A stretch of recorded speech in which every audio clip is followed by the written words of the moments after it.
دوستای عزیز سلام. امید که صحت و سلامت باشید. فرزانه غفوری هستم با برنامه مدیریت صنف بدون توسل به خشونت. موضوع مورد بحث امروز ما استراتژی های مدیریت صنف. استادان گرامی، استراتژی هایی که شما عزیزان را در مدیریت صنف بیشتر کمک می کند عبارت از توجه به نقش صدا و بیان استاد هنگام تدریس. صدای جالب و مناسب، صدای صمیمی، دلچسب و دوستانه در مقایسه با صدای خشن، تند، گوشخراش، نامفهوم و غیره در امر یادگیری و جلب توجه شاگردان نتیجه یکسان نخواهد داشت. ممکن است دو نفر یک موضوع را با دو صدای مختلف ارائه کنند. یقیناً اثر آنها در یادگیری متفاوت می باشد.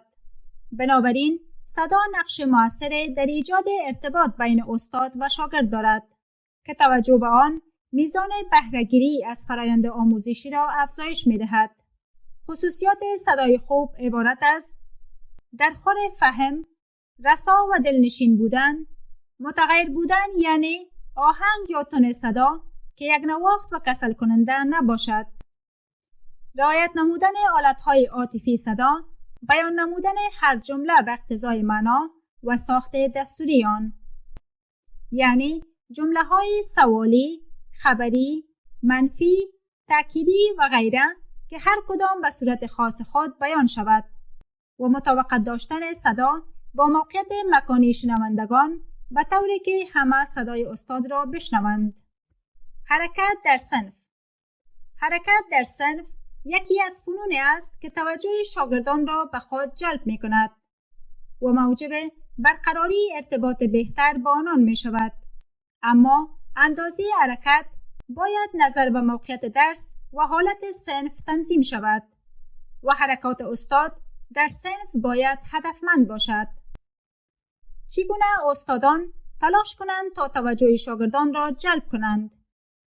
یکی از کارهایی که ما به عنوان استاد تمایل داریم انجام دهیم این است که شاگردان صحبت می کنند و ما می خواهیم از آنها به حرف ما گوش دهند، زیرا باید با آنها آموزش دهیم و بنابراین شروع می کنیم به گفتن خوب همه به من گوش کنید، به من گوش کنید، به من گوش کنید و ما انرژی زیاده صرف می کنیم تا شاگردان را به سمت خودمان بکشانیم. چیزی که برای استادان بسیار مهم است این است که استادان گرامی از شیوه‌های مختلف برای جلب توجه شاگردان کار بگیرند، از جمله توجه دادن کلامی یا غیر کلامی. با استفاده از حرکات کلامی و غیر کلامی می توان توجه شاگردان را به سخنان خود جلب کرد.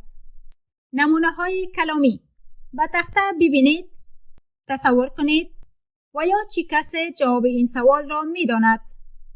نمونه‌های غیر کلامی: اشاره، نگاه کردن، تکان دادن دست یا سر به مقاصد مختلف. نمونه‌های کلامی و غیر کلامی همزمان: کوبیدن روی تخته با تباشیر و یا قلم و تاکید به صدای بلند. به گونه مثال، استاد میگوید این نکته مهم یا اصلی است و باید بدان توجه کرد. ایجاد تنوع در برقراری رابطه بین صنف.